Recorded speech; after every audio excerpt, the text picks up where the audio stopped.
A군은 지난해 우리 부서로 발령이 났다. 20대 후반에 잘생기고 부침성도 좋은 후배. 신입이기에 종종 실수도 했지만 그는 실수를 인정할 줄 알았고 또 한 번 가르치면 금방 배우기도 했다. 사수인 내 입장에서는 그저 고마울 뿐. 나를 포함해 우리 부서 대부분은 그를 좋게 평가했다. 예의 바르고 유머스러운 A군. 그러나 그런 A군을 달가워하지 않던 이가 한 명 있었다. B씨는 30대 중반의 남자로 일은 꽤 잘 해냈으나 뭐랄까 인성에 문제가 있달까. 타인을 비하하는 말을 자주 내뱉곤 했다. 단점을 들추는 것은 물론이고 장점마저 트집을 잡아 헐뜯는 것이다. 부서 사람들 모두 그런 B씨와 가급적 어울리지 않으려 했다. A군과 B씨의 접점은 크게 존재하지 않았다. 그것이 오히려 B씨를 자극했을지도 모른다. 어느 날 자료를 만들던 A군에게 B씨가 다가왔다. 그 자료를 돌려볼 다른 이들을 생각하라며 문장도 이상하고 자료의 형식도 보기 어렵다는 식으로 시비를 걸기 시작한 것이다. 마침 화장실에서 돌아오던 내가 그 광경을 목격했다. 나는 아직 초안이며 내가 가르친 대로 하고 있는 것이라며 타일로 그를 돌려보냈다. 어쩌면 내가 자리 비우기만을 기다렸던 것은 아닐까. A군을 들들볶을 생각에 나를 지켜봤을 B씨를 떠올리니 기분이 나빠졌다. 솔직히 예상 못한 것은 아니었다. 자존감은 낮고 자존심만 높은 B씨였으니 호감형의 미남인 A군을 질투했을 것이다. 그날 이후 기묘한 일이 일어났다. A군은 전과 다르지 않았다. 그러나 B씨의 일처리가 어설퍼졌다. B씨가 작성한 자료들은 깔끔하고 가독성이 좋은 것으로 호평이 잦아있는데 줄간격도 이상해지고 단어의 선택도 형편없어진 것이다. 뭔가 이상함을 느꼈지만 사람은 누구나 슬럼프가 오기 마련이니까 그다지 크게 신경 쓰지 않았다. 하지만 스트레스 때문인지 B씨의 상태는 좋아질 기미가 보이지 않았다. A군에게 싫은 소리를 하는 날도 부쩍 늘었다. 여자 사원들을 꼬시는 게 아니냐. 다들 앞에서나 칭찬하지 뒤에서 널 욕한다. 등등. 그저 악담이었다. 부서 내에서 B씨에 대한 불만은 점점 커져갔다. 나는 오히려 그가 걱정되었다. 태도가 나빠지면 나빠질수록 B씨 역시 이상해져갔으니까. 업무 능률은 한눈에 보일 정도로 떨어졌고 혈색도 나빠졌다. 그러던 어느 날 A군이 잠시 이야기를 할 수 있겠느냐 말을 걸어왔다. 영 분위기가 좋지 않아 보였다. 조용한 곳에 자리를 잡고 앉아 A군이 입을 떼기를 기다렸다. A의 입에서 나온 이야기는 내 예상과는 조금 다른 것이었다. 그는 본인이 특이 체질이라고 말했다. 자신을 싫어하는 이들을 불행하게 만들어버린다고.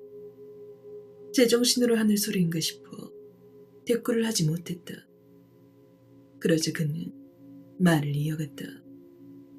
그의 말에 따르며 지금까지 A군을 괴롭히거나 해를 끼친 사람은 모두 불행해졌다고 한다. 몇 가지 예를 들어 보였다. A군을 밀어 넘어뜨린 아이의 다리가 부러진 것은 가벼운 축에 속했다.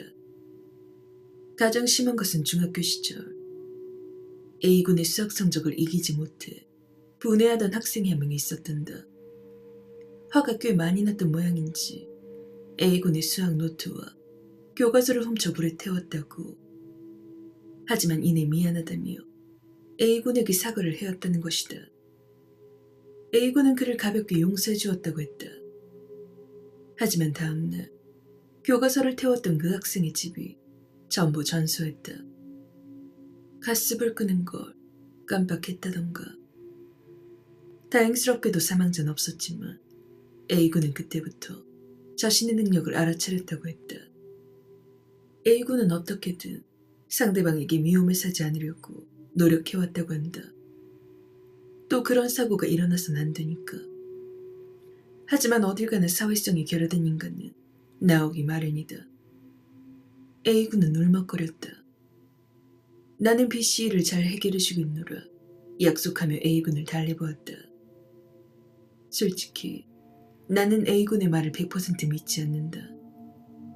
하지만 B씨가 A군을 괴롭히는 행위는 어떻게든 말려야 한다. 나는 평소보다 더 가까이서 B씨를 지켜보았다. 어쩔 수 없는 일이지만 부서의 모두가 A군의 편을 들었고 B씨를 외면했다. 그 지경이 되니 B씨는 기가 죽은 모양이었다. 그 무렵 내가 중재하려 끼어든 것은 오히려 도화선이 되고 말았다. B씨는 목에 핏대를 세워가며 소리를 질렀다. 그 대상은 A군. A군이 오고 나서부터 뭐 하나 제대로 되는 것이 없다. 짜증나고 방해만 된다. A군이 숨을 쉬는 것만으로도 스트레스를 받는다.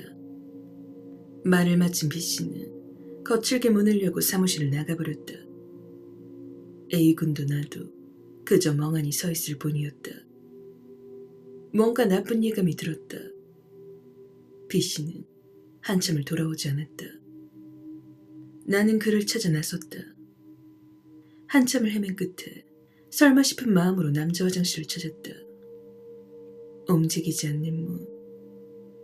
슬쩍 틈새를 확인해보니 사람이 쓰러져 있었다. B씨였다. 난생 처음 제세동기를 써보았고 구급차를 불렀다. 뇌출혈이라고 했다. 실려나가는 B씨를 보며 A군은 자책했다. 죄송하다고 연신 사과를 했다. A군의 잘못은 없다고 그에게 말해주었지만 입장이 곤란한 것은 사실이었다. 결과만 이야기하자면 최악의 상황은 면했다. B씨는 목숨을 건졌다. 다만 뇌기능이 장애를 얻었을 뿐. 직장에 복귀할 순 없었고 그대로 B씨는 퇴사를 했다. A는 안정을 되찾았고 회사는 평화로워졌다. 나는 내심 B씨가 A군에게 죽으라고 말했다면 지금쯤 어찌 되었을까 싶은 생각이 든다. B씨가 살아서 정말 다행이다.